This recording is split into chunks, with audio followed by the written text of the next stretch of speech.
Welcome to The World Today. I'm Sana Makbool, and in today's program, we will be talking about the emerging situation in Kashmir.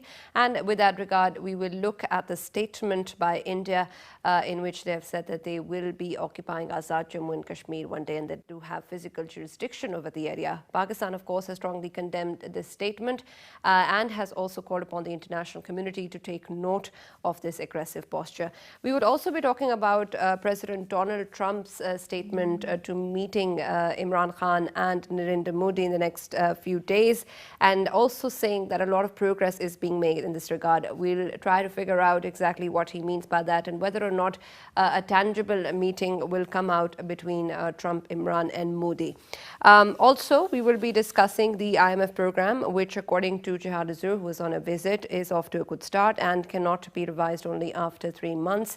He has said that the program is going in the right direction and has said that the targets cannot be revised so soon after the program has just started. So we'll take a look at exactly what the future holds in terms of Pakistan following the IMF program and whether or not the targets are going to be met. To talk more in detail regarding all of these issues, we have been with us in our studios. First of all, I'd like to introduce senior analyst, Brigadier Retired Shahid Jagir. Thank you for being with us today, sir. And we also have with us international affairs expert, Mr. Sajid Iqbal Khattak. Thank you for being with us today, sir. Starting, of course, with the situation in Kashmir, we know that the Foreign Minister of India has made these remarks in which he has said that India is going to be exercising physical jurisdiction over AJK one day. And in terms of the way the situation has been going since the 5th of August, this seems like a very aggressive remark. Thank you very much, Sana. I would first of all say that it's a daydreaming and very wishful thinking. Having said that, seeing the past history of Kashmir, Kashmir is an unsettled dispute of the partition of 1947, and no one can deny this fact. The Kashmiris never wanted to join with India, if we read the historical books and the agreement which has been done. But India forcefully moved its forces in that, and under the pressure, the Maharaja of Kashmir signed an agreement and sent a letter to Mountbatten for some sort of agreement. Then the Mountbatten, that time the Viceroy of India, it is in the historical books that he gave this suggestion to the Maharaja that the moment the situation improves, the normal precedence is that the annexation to any part of a country of a group of people or a small segment of the people which are there, they has to be according to the wish and will of the people. Now, this is what the historical fact is. But India, annexed or occupied Kashmir, and with the agreement of which is there in the Parliament of Article 370 and 35A, in which the Kashmir was given an independent status. Now, when they have abrogated that also, so India has reoccupied Kashmir in my point of view in very clear terms. Now, this is as far as that. Now, if you zoom out a little and see the power politics going on in South Asia, the Chinese-American rivalry of trade war, the Chinese involvement of in Afghan peace process, and the coming up of the CPEC. Now, this is the thing which is bothering Americans and the Chinese. Also, the Indians eliminating Indian role in Afghanistan is very, I would say, haunting the Indian politicians. So that is why that previously this term was first coined by the Indian Army Chief of Staff Bipin Rawat when he was visiting the line of control. And now Indians are talking about that the Pakistani Kashmir are they would take it by force, because the ultimately one of the prophecy or the hypothesis is that they want to connect land route with Nuristan of Afghanistan. So that will give India a state, but it's a very wishful thinking. Why? Because Pakistan and India are not the small states. Pakistan is a country of plus 20 million people.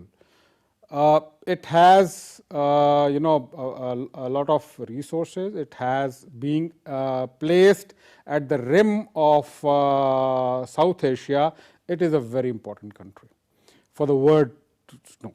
Then the economic viability, which are opportunities which are coming to Pakistan in the shape of CPEC, and which is a game changer not for Pakistan but whole of South Asia and Asia as well as Central Asia. That is not being digested by the Indian politicians. And over and above that, these two are the nuclear capable states. So it is not possible that any country under the present environment can invade Pakistan very easily. They have to pay the price.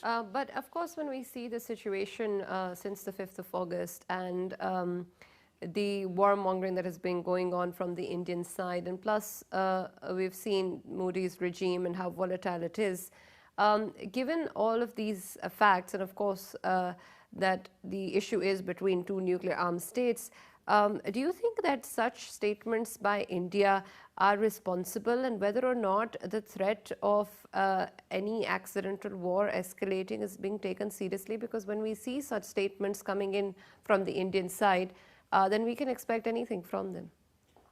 Thank you so much for inviting me in the show.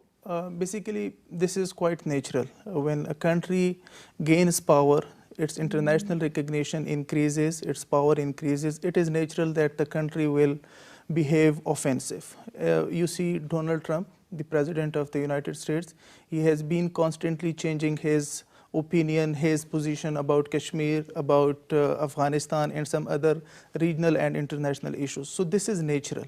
India has been very intelligently pursuing its international agenda over Kashmir. This is not just an abrupt decision of Kashmir that they are abrogating Article 370 and 35A.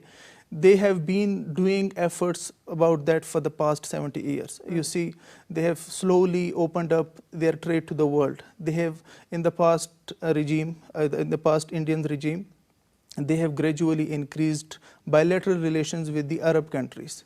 Previously, they were not so good, but now you see India enjoys good economic and other diplomatic relations with the Arab countries. They enjoy good trade relations with the Western countries, with the European countries, and they also maintain good diplomatic relations with Russia as always.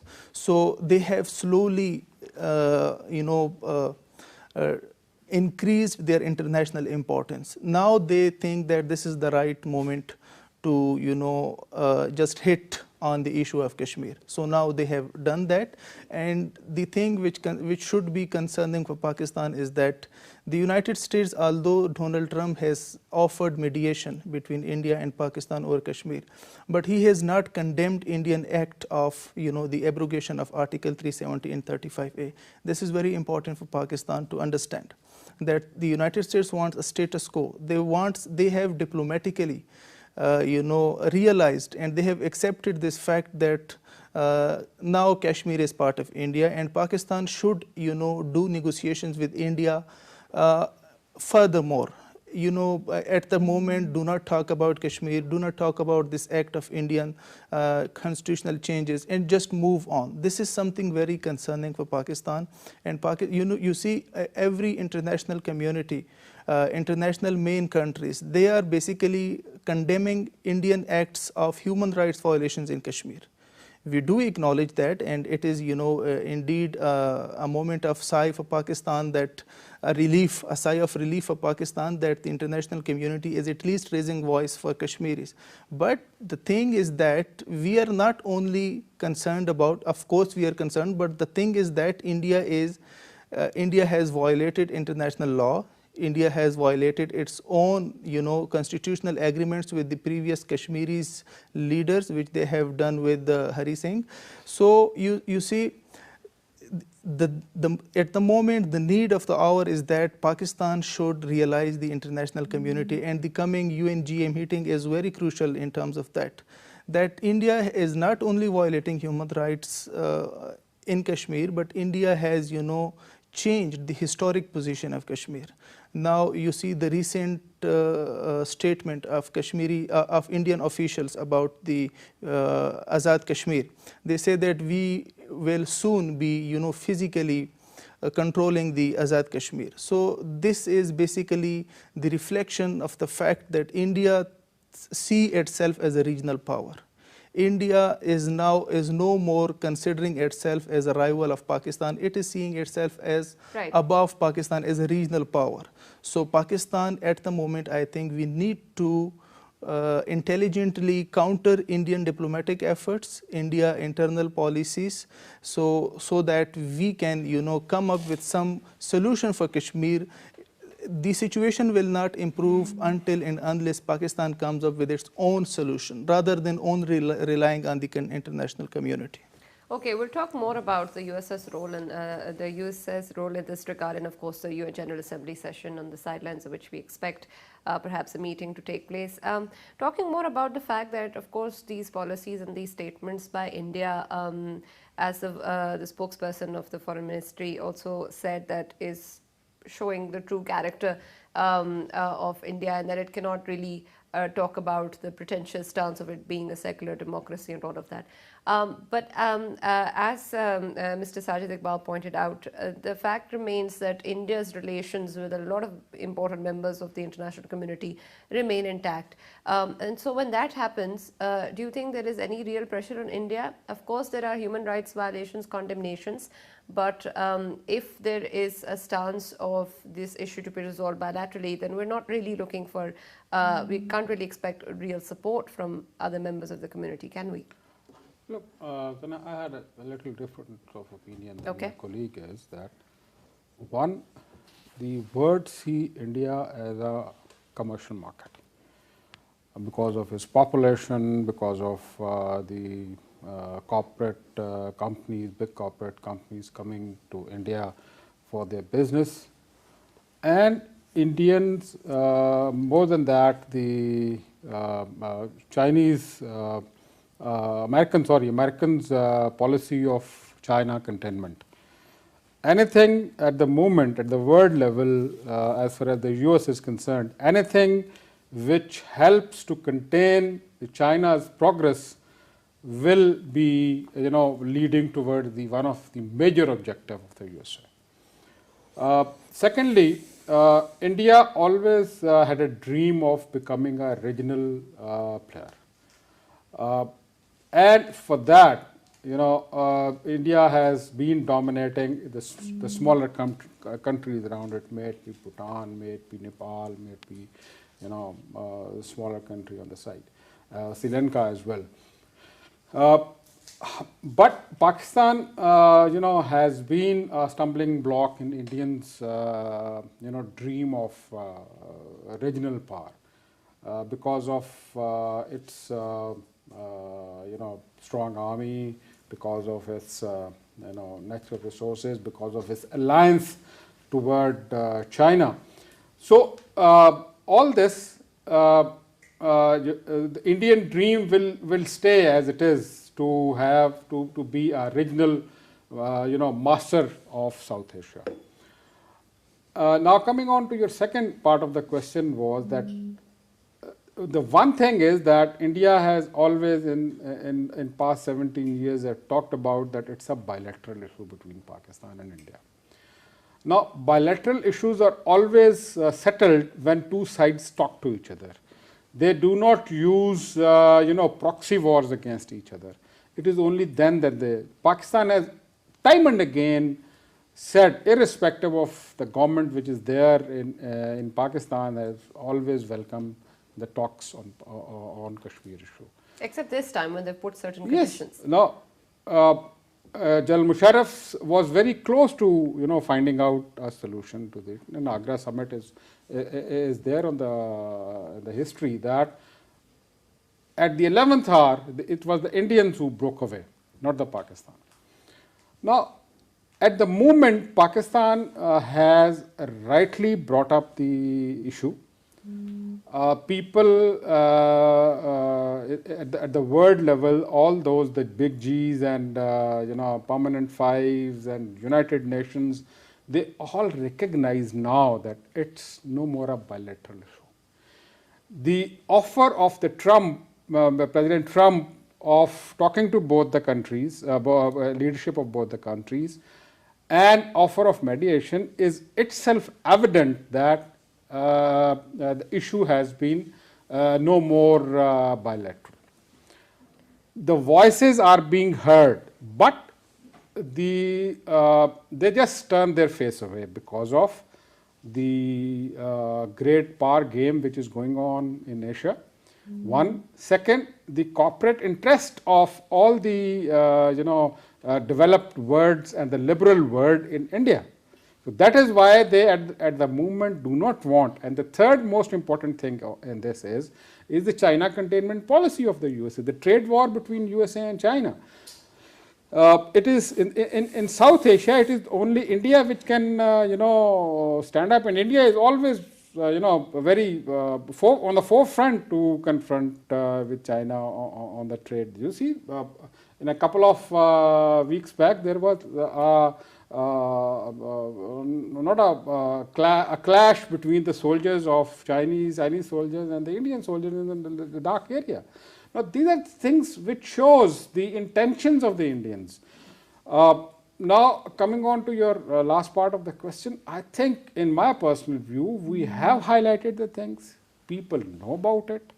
Indians at the back door had been calling Pakistanis to cool down, but the vote on which thing the Modi has taken, because Indian economy nosedive and there is nothing that the present government can offer to the common man of India. So this is the card with which can be played in the politics of South Asia, where the South Asian politics is very different from the liberal world politics, So this thing has been heard at all levels. That is why this UN General Assembly meeting, Prime Minister has said that he will very explicitly raise the voice of the Kashmiris, that it is a unsettled dispute of 1947. Right. However, we still see that statements coming from India are still trying to justify the restrictions and laws that they have put in occupied Kashmir. For example, the external ministers also said that the revoking of the special status of Kashmir is also an internal matter of India. And despite the international condemnations and perhaps international community members viewing the dispute a little differently now, these stances from India continue to remain unchanged. How do you think, Mr. Sajid Iqbal, India justifies the fact that it's an internal matter? No, Kashmir is not an internal matter of India. It is a disputed issue since 1947 between India and Pakistan. This is a fact. So. Yes, they don't. But I would say that I wonder whether international community, which we use this term international community, which is mainly led by the United States and the United Nations as a common platform, I wonder where they helped the depressed people in the world. You see, the Muslims in Syria are being died, the Muslims in Yemen, the crisis in Iraq, the crisis in Afghanistan. So in every Muslim country, The main thing that we do is that we have raised voices for those deprived or the depressed people, and the international community will be helping them. I don't see any help from the international community in those matters. There is, an ayat in the Quran that Allah says that Allah will not change the status or the condition of a nation until they change their condition themselves. You see that what is the condition of Muslims in the world. The Arab countries, they basically convinced Pakistan that you should not, indulge the Muslim countries in the affairs of Kashmir. This basically reflects the fact that the main priority are the economic interest of the Muslim countries at the moment. The Muslims in Yemen are dying. Saudi Arabia is its immediate neighbor, Iran is its neighbor, and the two countries are the main stakeholders in this problem. So why are the Muslims killing other Muslims? And yet we are calling the international community to step in and save the Muslims in Yemen. In fact, we are killing them by our own. So the same is true for Kashmir. You see, in the past 72 years, you see where India stands today. India is now the member of the G20. India's economy is, I think, 5th or the 6th largest economy of the world. India has, you all know that what is the volume of trade between India and the United States. And for the past 3 years, the bilateral trade between India and the United States increased by 16%. So this shows that India has, kept their house in order. The same is needed to be done in Pakistan. Your institutions are not working properly. There is corruption. Your democracy is malfunctioning. Your elections are, every time there is election in Pakistan, it is being questioned. So these are the indirect things which impact overall position of Pakistan in international community. You have to, the only way forward with Pakistan, apart from so many confusion that what Pakistan should be doing in all this, is that Pakistan should improve its international recognition. And the international recognition cannot be improved only by raising voices. It can be improved by doing some practical measures. You need to improve your economic status in the world. You need to improve your human rights situation inside Pakistan so that no country can raise concerns about the human rights violations in Pakistan. Although they are negligible, but even if a small incident took place in Pakistan, the international community start raising voices against it. So in your opinion, any international concerns or pressure or opinion does not really amount to anything significant? It does, but I am saying that the primary thing is that you have to take the lead. You have to do it by your own. Okay. If you have good trade relations with the Arab countries, if you have good trade relations with the United States, with the European Union, these countries would be favoring you over the issue of Kashmir. Since now India is on the lead, they enjoys this status, so it is, of course, these countries are favoring India. This is what I think. Okay, coming to President Donald Trump's offer to mediate once again, that he has said that he will be meeting Mr. Modi and Imran Khan. We see that in India, this is being seen as a diplomatic win for India. And then we can also see it that as a way of seeing that it is Trump's agreement once again, or his emphasis once again of playing a role of a mediator in this issue. What do you think it really stands for? Do you think that India can see it as a diplomatic victory for itself? I mean, at the end of the day, they didn't ever want international mediation to occur in the first place between the issue. So how is it their victory? Look, I don't think that Indian media hype of this thing that it's a diplomatic when I think it's the other way around. You see, when President Trump said that he wants to mediate, India absolutely refused about it. When he said that I discussed this in G7 meeting with the Modi, they denied but couldn't prove it. And now when he says that he will mediate and he will talk to both the leaders, I think it's a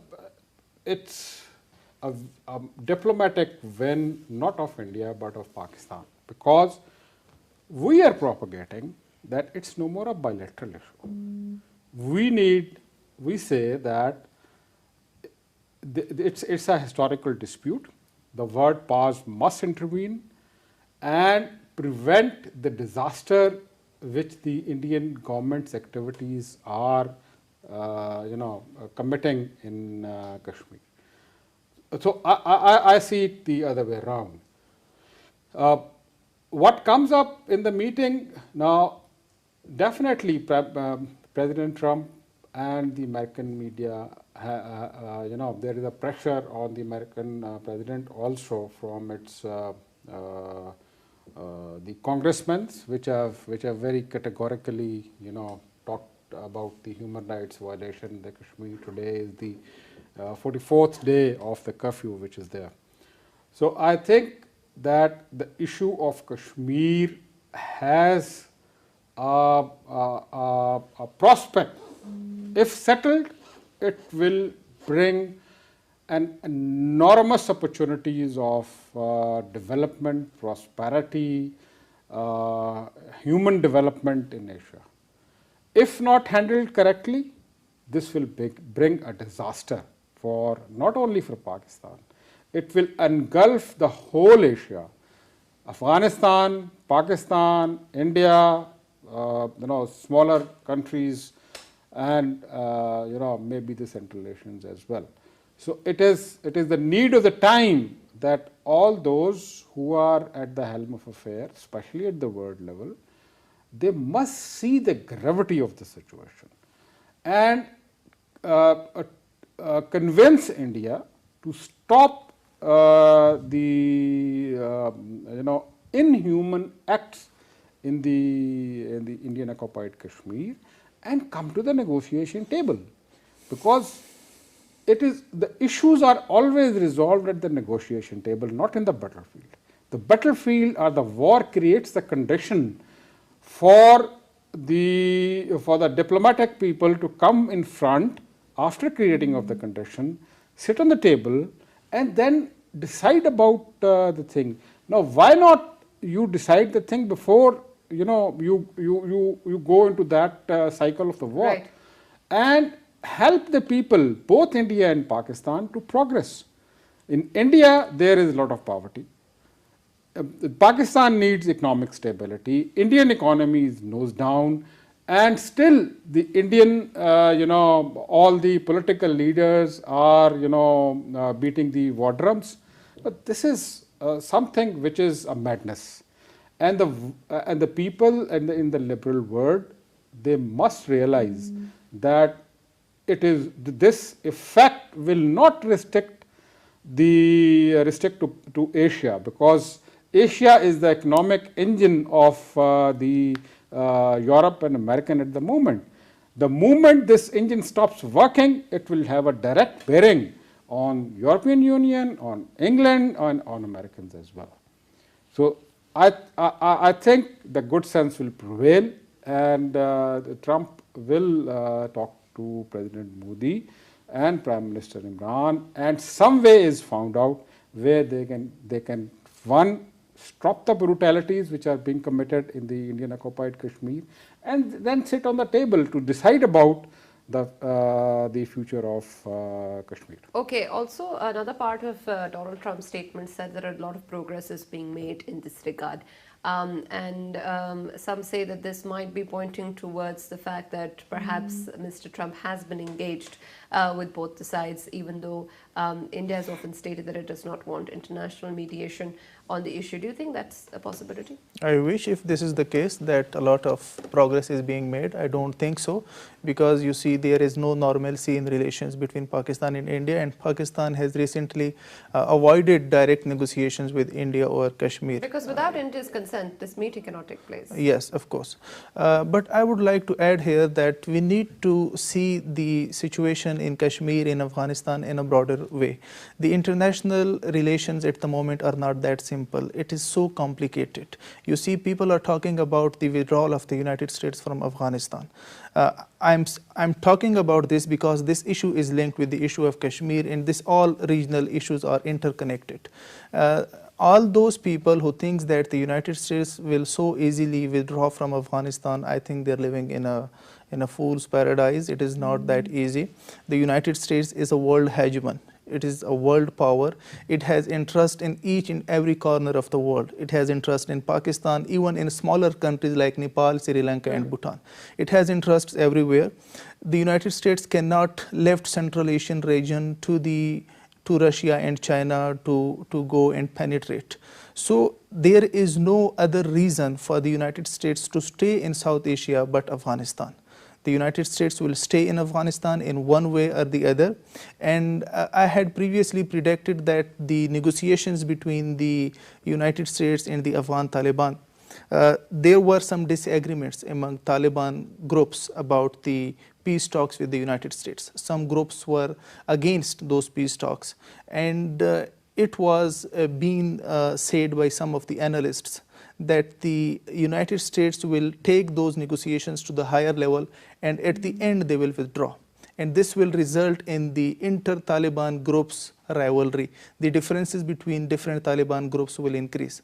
So what I'm saying is that the United States has, strategic alliance with India in the region. The main point of concern for the United States is the moment is China, the rising China. The Belt and Road Initiative, which CPEC is one of its parts. So the United States will not, pressure India over any issue at the moment, even if it is Kashmir or any other issues. But yes, one thing which favors the United States and which is most predicted, which it will happen, is that the United States will convince India and Pakistan to improve or even to maintain a normal relations between them. And at the moment, India is not going to reverse its decision of the abrogation of Article 370 and 35A. Forget about it, because India has reached a position, it has reached a barbaric position in international relations that they are not going to reverse this decision. So without this reversal, how are we expecting any normalcy? I don't think so that there will be normalcy, but it is in the interest of the United States. The United States is the moment is convincing Pakistan and India to maintain normal relations even after this constitutional changes in India over Kashmir. But this thing will be difficult for Pakistan to accept, and India of course will be ready for that, because India has done a massive change.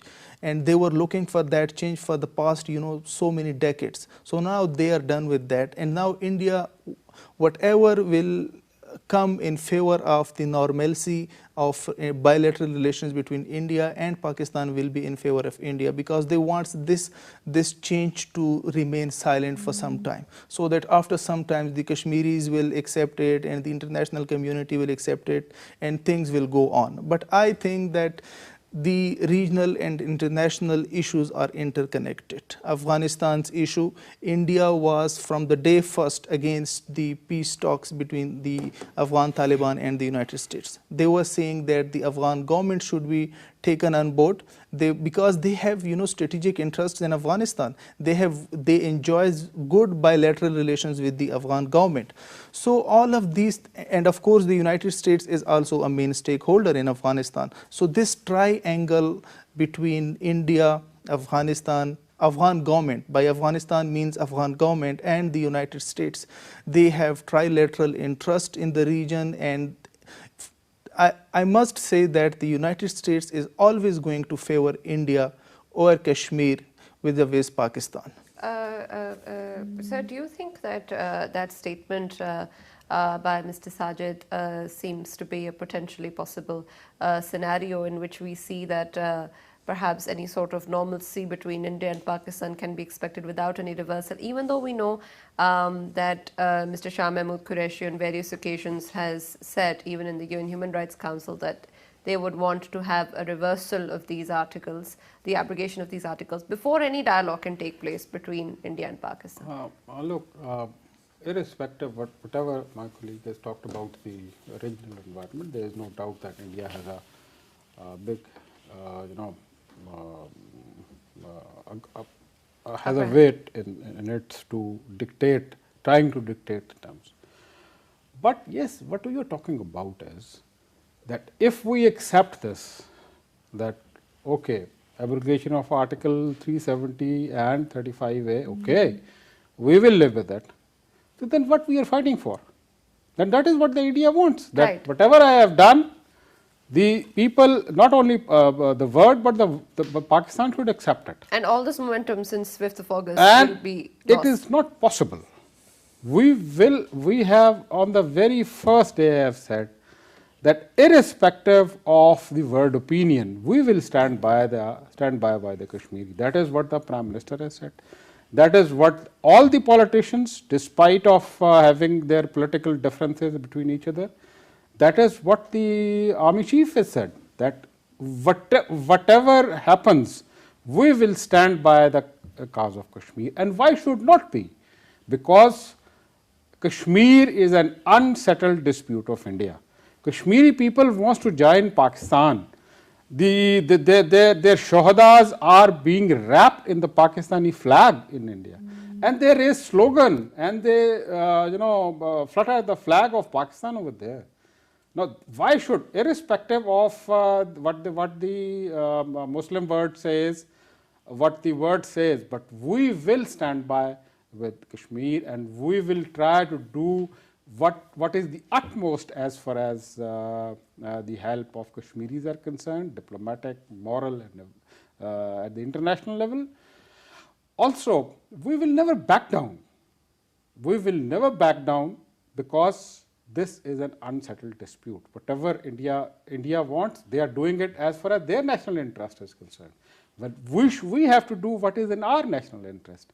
The conditions will remain difficult for us to achieve our aim, but we have to keep striving to find a best way to fulfill our national aim. But in this scenario, when we're looking at the mediation with Trump, if we're seeing both sides taking the stance, with India saying that it's their territory and Pakistan claiming it a disputed territory and both sides not backing down, then what are we really expecting from the meeting or the mediation to happen? No, that's what I say, that Americans knows this thing, where there is no denying of the fact that the Americans do have strategic alliance with India. But they cannot rule out, and no country in the world can rule out the importance of Pakistan in South Asia. Same was done by Russia in 70s. They wanted to have a dream of ruling over Pakistan and cutting off Pakistan and blood borders and all. Where they are now. Same was done by the Americans of thinking of dividing Pakistan and all. Where they are. Pakistan is not a small state. It's a big country with lot of unexplored resources, with a very good brain, with very strong army we have. So we have a talent, we have the capability to defend ourselves and defend our Kashmiri brothers, and that we will do till the last drop of our blood. Okay, last question, Mr. Sajid. We are of course expecting both Narendra Modi and Prime Minister Imran Khan to be speaking on the 27th of September in the UN General Assembly, and perhaps both sides will be giving a passionate address regarding Kashmir, since that is what is being discussed in both sides since the 5th of August. But of course, the pressure is on both the governments from both of their people and the community. When we see these addresses or hear them, we'll know better. But in terms of this scenario, we know that, and the statements that are coming from India saying that they are going to extend physical jurisdiction over AJK and such tall claims, then how are we expecting any sort of saving face or any sort of a compromise or mediation to occur between when we see President Trump, Imran Khan and Modi meeting? The United Nations General Assembly session is going to be a very important point where Pakistan can of course propagate its position over Kashmir effectively, because this is the forum where every international community presence is there. But one thing I would like to say, that Pakistan and the Pakistani people should not be worrying about the Azad Jammu and Kashmir. Pakistan is not that weak that India will come in and they will, extend their physical jurisdiction over Azad Jammu Kashmir. Pakistan is a nuclear state, and India has not been able for the past 72 years to, grab Pakistan's territory even an inch. So Azad Jammu Kashmir, India only raises these kind of slogans only to divert attention from the occupied Kashmir. This is the time that India wants even Pakistani people that they must now be thinking about the Azad Jammu Kashmir, but their agenda is that just to divert the attentions from the occupied Kashmir. So first, Pakistan should not be worrying about that. We have capable forces and all other things, resources we have.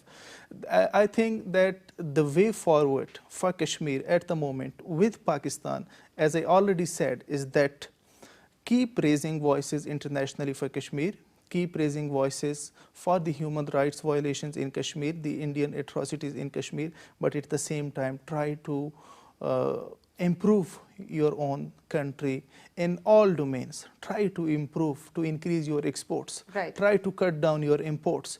Try to build your institutional capacity so that we come up so strongly domestically. Try to eliminate your internal differences. Try to keep all your political parties on board. So this is the way that we can give a unifying message to the world that Pakistan is a strong country. Right, thank you very much. Yes, thank you, please. gentlemen. We're out of time. Thank you for this conversation. Well, you heard the discussion on the emerging situation in Kashmir, and of course, we're going to be watching carefully what happens next week at the UN General Assembly and on its sidelines, whether or not a meeting is going to take place, and is it going to result in something tangible for the struggle of the Kashmiris who are suffering till date, and of course, the curfew and restrictions keep continuing. So, of course, we are going to hope that Pakistan will continue its efforts to stand by the Kashmiris, and something positive will come out next week. Thank you for watching.